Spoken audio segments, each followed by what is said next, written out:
Talking of sleeping, oh man alive, I went to see the last part of the Lord of the Rings trilogy.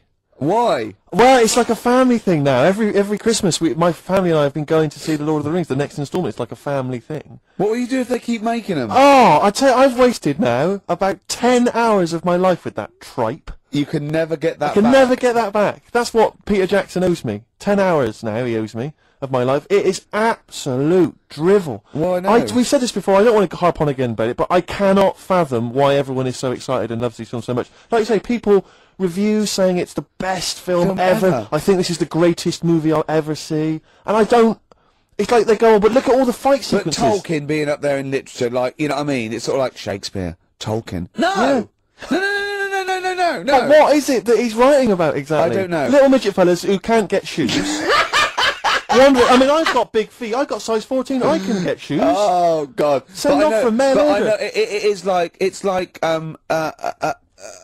Harry Potter taken seriously. Yeah. But I know who's watching it. It's like these people who are watching it are obviously nerds, people who live in Forbidden Planet. They love it. They can't believe their luck. But It's that's like, the core audience, but it's obviously bigger than that. But then it's also people who can think they have a go, like menopausal women thinking, well, I'll write a book then. the Globplin came into the cave. Exactly. Right? And they're sort of like 13-year-old sons who's never shown interest in anything except glue, now writes Orc yeah, exactly. on his exercise book, and so they're loving it. It's like, yeah. It's sort of uniting, bringing people together. But at the end, right, I mean, it's taken them now like 9 hours to get from one part of Middle-earth to the end, to the other end, so they can destroy the ring, the evil ring. Did they do a line? Was it? I don't know what they... Like those little Chinese fellas. And it's taken them 9 hours of their time and my life as well to get there.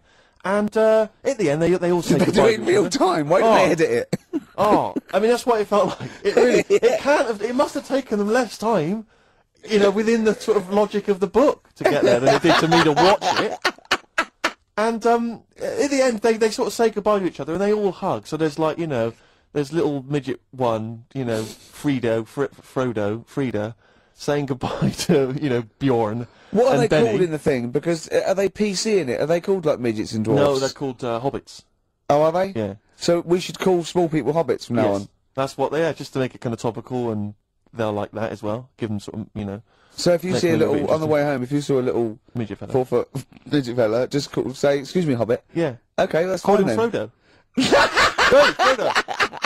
He'd like it. He'd love it because everyone loves the Lord of the Rings. They love it. No, everyone loves the Lord of the Rings. In the end, if you ever get to the end, they all hug each other. They say, well, basically Frodo has to say goodbye to all his other little fellas, and so he's hugging us. I don't know how many of them there are, and he's hugging them, right?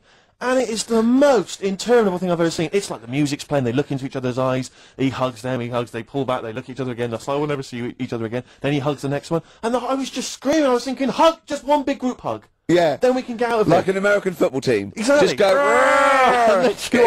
knock Not heads. each individual one, I mean, it's dragging on and on and on. And apparently on the DVD, there's like an extra sort of 20 minutes of extra footage of scenes he's cut out.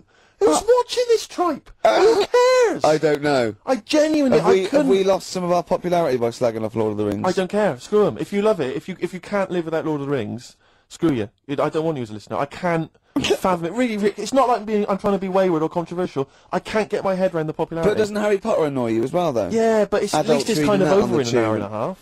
Is it? I haven't seen it. I went to the toilet 3 times during the course of the film. Really? It's unbelievable. The woman sat next to me. Sexy stuff in it, was there? Some of those little pixies with the pointed ears. It just took me back to all, you know, Mr. Spock.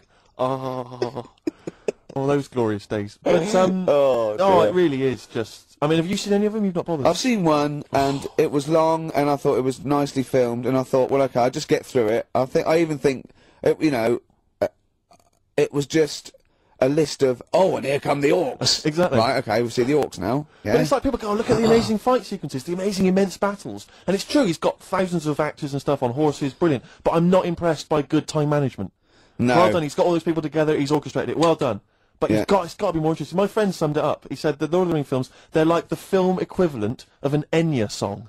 Yeah. And that to me is exactly right. Lots of billowing dresses, slow musical moments. That's good. People riding majestically on horses. Enya. Constantly riding majestically everywhere. Dido's taken over from Enya.